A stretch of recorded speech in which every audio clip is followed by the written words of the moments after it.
Hey, FPL legends! Welcome back to another action-packed episode of FPL Wiki. I'm absolutely buzzing to share my transfer plans for Game Week 36. But hey, before we dive headfirst into the FPL madness, do me a solid and drop a comment, smash that like and subscribe button. I am so grateful for your support, which keeps this channel going and allows me to post new FPL content every week. Let's quickly review Game Week 35 before moving on to Game Week 36. Overall, I scored a strong 46 points, giving me a small green arrow to 700k. Here's how it all unfolded. Arsenal lost to Bournemouth at home for the first time in their history.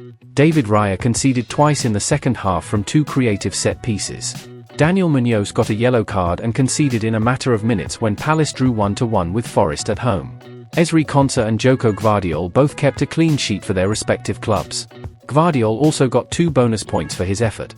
Mohamed Salah was unlucky to blank against Chelsea. Darwin robbed him of an assist when he missed an incredible chance. It was a bit unfortunate to only have one assist from Mbeumo when Brentford defeated Manchester United 4-3 at home.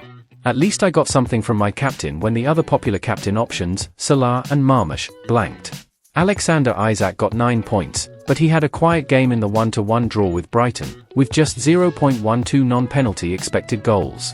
He became the third player to pass 200 points this season after Salah and Mbeumo.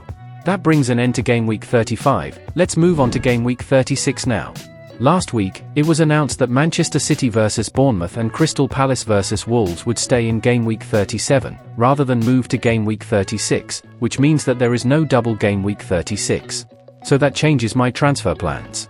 My plan was to bring in Kevin De Bruyne for Leandro Trossard, but my current plan is to bring in Chris Wood for Jean-Philippe Mateta.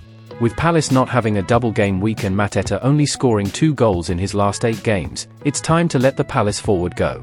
In his place, Chris Wood is my number 1 target. He has scored 19 goals and provided 3 assists, and Leicester City, who have conceded 76 goals so far this season, which is the second highest in the league, are up next for Forest at the City ground. I'm not confirming the transfer until midweek European games have finished. Having said that, this is my team for Game Week 35. In goal is Alphonse Areola. It's a close call between Raya and Areola. I'm currently going with Areola because of Manchester United, who are West Ham's next opponents, but my plan could change if Arsenal fail to progress in Europe. We have Daniel Munoz, Nico Williams, and Joko Gvardiol in defence. Nico Williams comes into the team for Forest's home game against Leicester City, who have already been relegated from the league. It's not the same Forest defence we saw earlier in the season. 9.87 expected goals conceded over the last 6 matches, ranked 4th worst, only behind the 3 relegated teams. However, their opponents, Leicester City, have only scored 29 goals so far this season, which is the second lowest in the league, and they have scored only 4 goals in their last 12 games. In midfield, we have Mohamed Salah, Bryan Mbeumo, Morgan Rogers, and Ismaila Sarr. In his last 6 games, Mohamed Salah has 1 goal and 1 assist. Looking back, it was a mistake to buy him in the wildcard team considering Liverpool wrapped up the league and have nothing to play for. It's Arsenal next for Salah.